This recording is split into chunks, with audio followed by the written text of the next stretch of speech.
के लोग मां धुंध की बात करते हैं,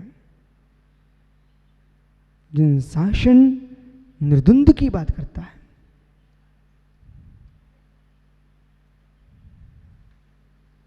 पर द्रव्य को ग्रहण करने के भाव लाना ही अन्याय है।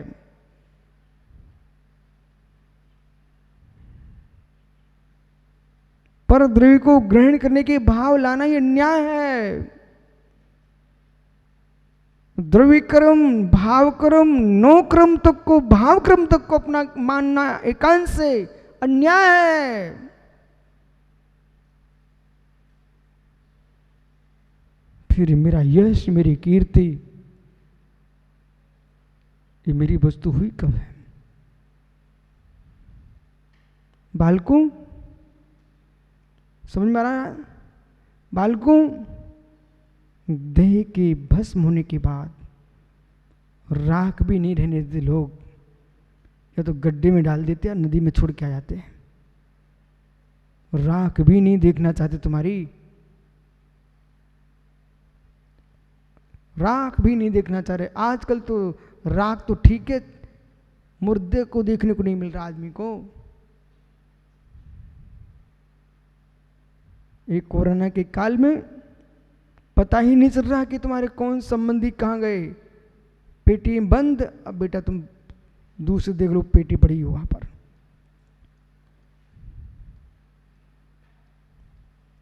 स्वयं के शरीर की राख फिर दूसरे के शरीरों के राग में भगवान आत्मा को क्लेश क्यों?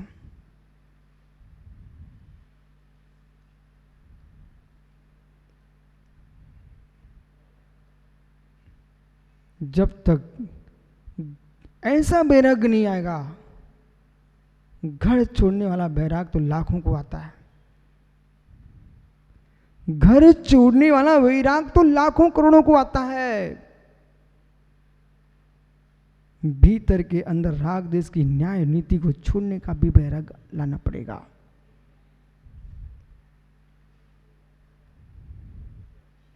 वेद विज्ञान ही आत्मा की न्याय नीति है।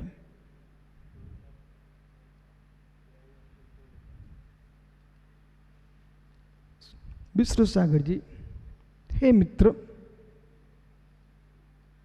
संसार के सुखों को सुख से जीना चाहते तो संसार की न्याय नीति चाहिए। कौटिल्य को पढ़िए फिर आप।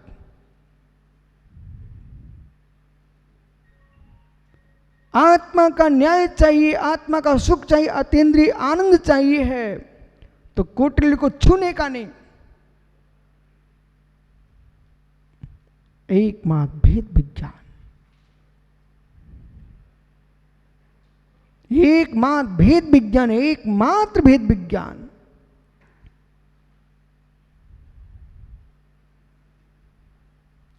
इस विषय में महात्मा समर्थ सागर जी, कोई भी मेरे सामने हंसते रोते आ जाए, आप कहोगे स्वामी दया करो, मैं कहूँगा निर्दयी आदमी आया मेरे सामने।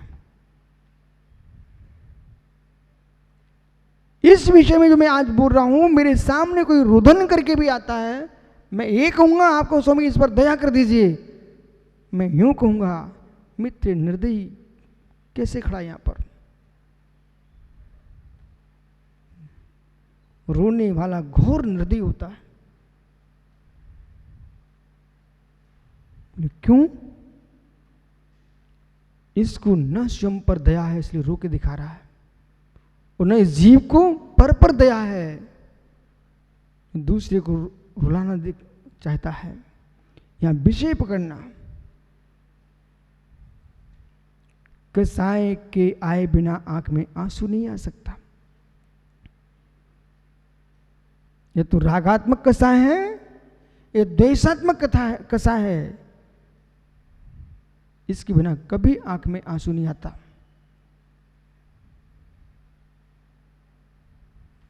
बालक बिना राग के, बिना द्वेष के आंख में आंसू नहीं आ सकता।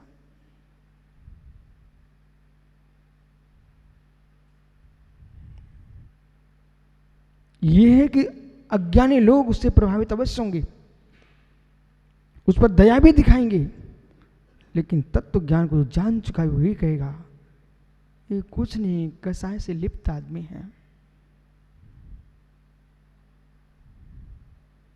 दया तो लव शराब पीने वाला आदमी नाली में पड़ा रहता ना, अपन लोगों को उस पर भी दया आती है, बेचारा कैसे पड़ा हुआ है। लेकिन ठीक है दया आ रही है, स्थूल धर्म है, पर सत्य कुछ और है। क्या दया आ रही है, बेचारे की दुर्दशा हो रही है। ऐसा कहो ना, मद से उन्मत्त विवेकहीन स्वयं इसने मदिरापान किया है, स्वयं मदिरापान किया है। ऐसे जो पुरुष बिलख रहा है, रो रहा है, हाँ चित्कार कर रहा है, मित्र वो जीव से आगम क्या बोलेगा, हे जीव अभी तुझे मोह का नशा है, इसलिए सब कुछ तेरे साथ होगा।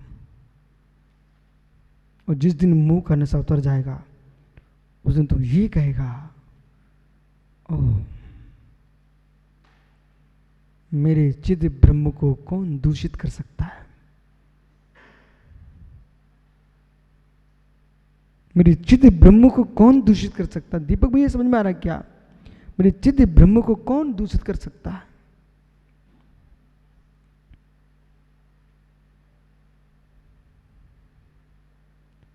कोई दूषित नहीं कर सकता मित्र। इतनी ऊंची बात नहीं सुनोगे ना, मालूम ही नहीं चलेगा लक्ष्य क्या है। पुनः मेरा प्रश्न है चक्रेश, जगत की न्याय नीति क्या आत्मा के साथ अन्याय नहीं है?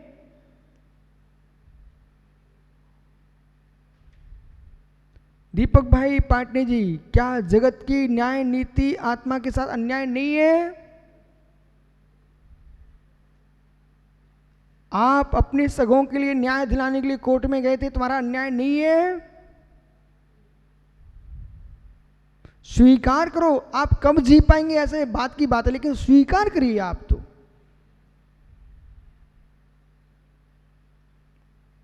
आपको किसी ने गाली दी है, वो आप शिकायत करके मेरे पास आए हो, ये अन्याय नहीं है क्या?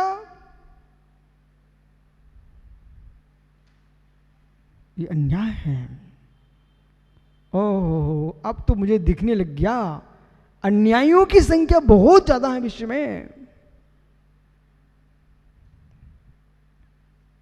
महात्मा जी अन्याय है, मैं कुछ नहीं बोलते, हमसे बोलते ही रहते ऐसा, ये अन्याय आप क्यों कर रहे हो? जब कुछ नहीं बोलते हो, जो बोल रहा है वो अपने योग उपयोग से काम कर रहा है, तुम्हें क्या परेशानी उससे? यही तुम्हारा अन्याय है कि आप उससे प्रभावित हो रहे हो।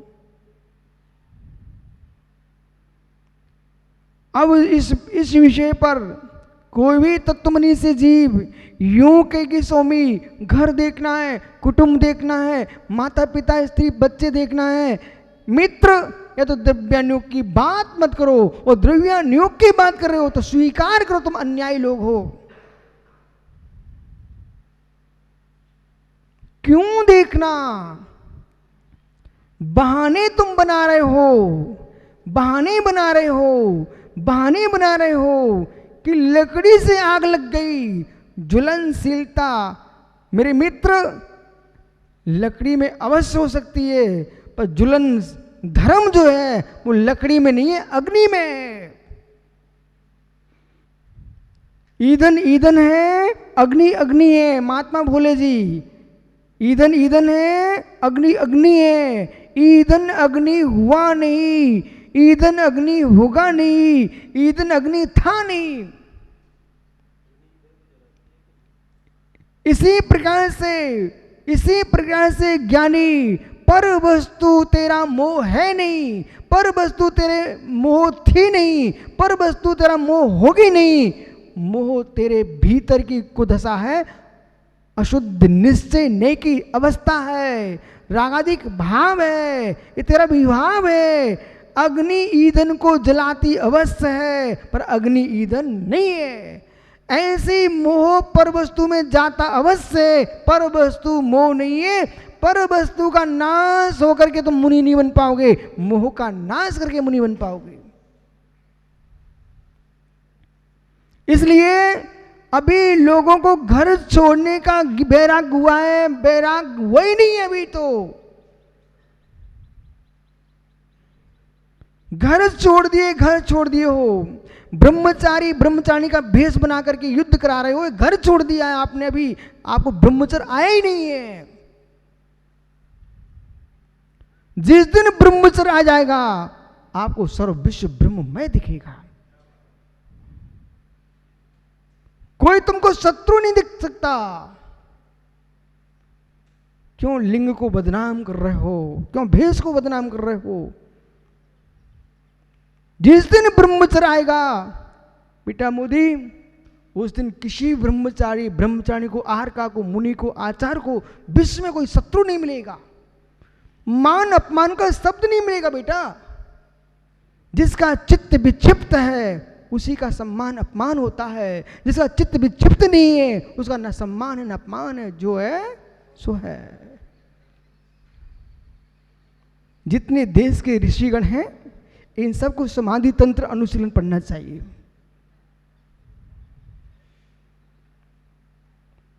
बालक एक एक प्रति लेके भेंट कर देने का, बोले इसको पढ़िए, सुब्रसास ले लेना, बोले इसको पढ़िए, फिर आगे की बात करते अपन। हो क्या पारस समाधि तंत्र अनुशीलन की वाचना हो गई? मित्र, आगामी वाचना इसी कर ही लेना आप। अनेक भव्यों के भीतर के भगवान का पता चले, ये सब भगवान है। एक छोटी सी बात की मैं आगे चलता हूं। हो कैलाश पुत्र पिता,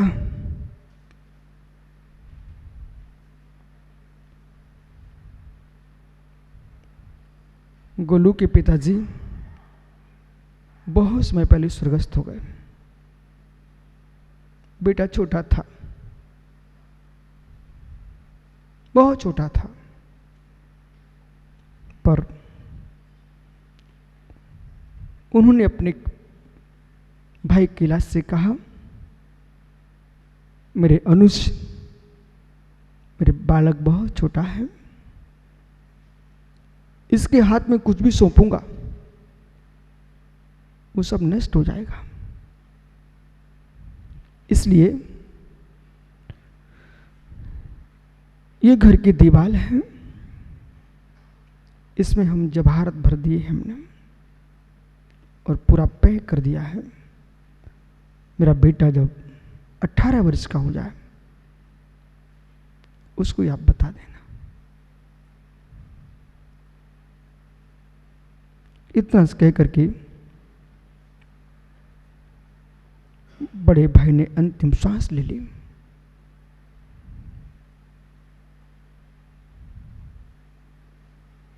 गोलू बच्चा घूम रहा रोड पर, यही समझता है मेरे पास कुछ नहीं है,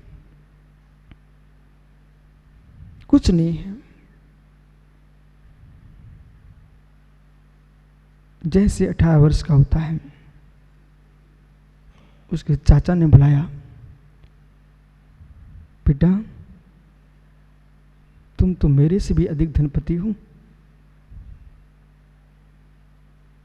गोलू रो पड़ा, पिता चाचा जी क्यों उपहास मेरा करते हो,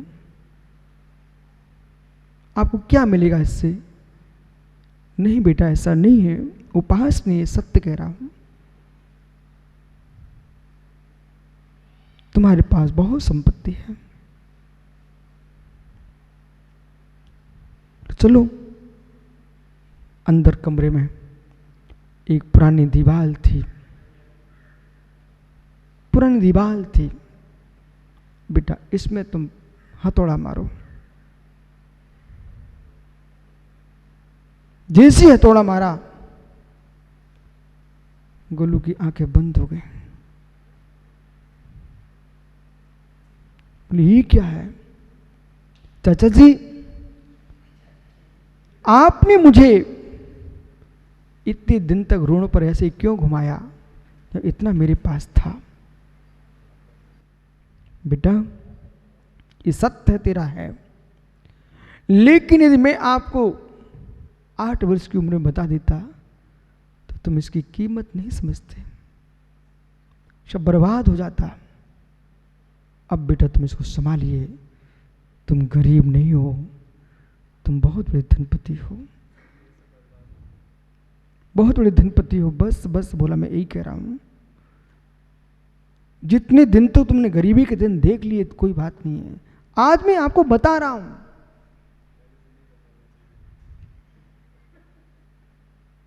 हे ज्ञानी, मोह की दीवार को तोड़ दे, तू केवली भगवान है।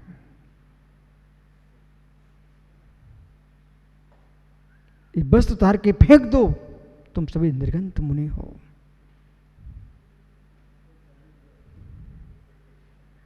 हूं वस्त्रों के अंदर निर्गंतता बेटा है द्रव्य की, और भावों के अंदर निर्गंतता है भावलिंग की।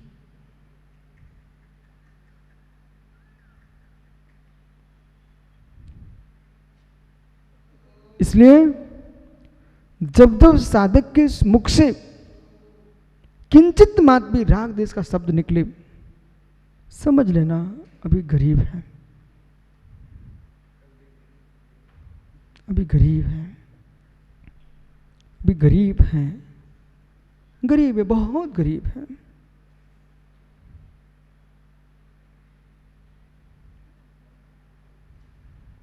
जब जब कोई प्रालस धर्मात्मा जीव क्रोध करते मिल जाए, तब मित्र के ना क्या कर सकते, औदिक भाव से आवृत है, मादकता का जीवन जी रहा जीव, क्षमा से दरिद्री है।